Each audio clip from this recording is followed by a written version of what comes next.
Hello everyone, পাবদা মাছ রান্না করবো। ওই জন্য আমি ফ্রোজেন করে কেটে রাখা টমেটো, পেঁয়াজ কুচি, কাঁচামরিচ কেটে রেখেছি। এখন আমি আলু কুচির ভেতরে পেঁয়াজ, কাঁচামরিচ কুচি, আদা রসুন বাটা এক এক করে, তারপরে হলুদের গুঁড়ো সামান্য পরিমাণ, দেন আমি এখন দিয়ে দেব ধনিয়া গুঁড়ো সামান্য পরিমাণ, লবণ স্বাদ মতো, যে যার যার যার প্রয়োজন দেন মতো আমি আপনারাও এখন দেবেন।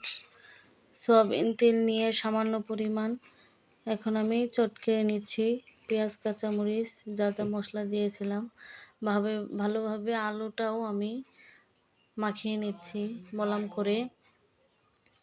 এখন আমি পাবদা মাছ সুন্দরভাবে ধুয়ে কেটে বেছে রেখেছিলাম, ওটাই আমি দিয়ে দিচ্ছি। এখন হাতের সাহায্যে সুন্দরভাবে মাখিয়ে নিচ্ছি,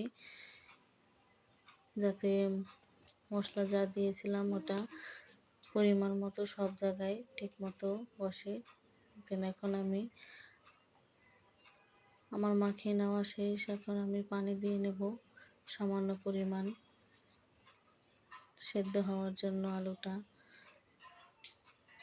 এক এক করে। এখন আমি মাছ তো দিয়ে দিয়েছি, এখন আমি ফ্রোজেন করে কেটে রেখেছিলাম টমেটোগুলো, ওটাও সাজিয়ে নিয়েছি।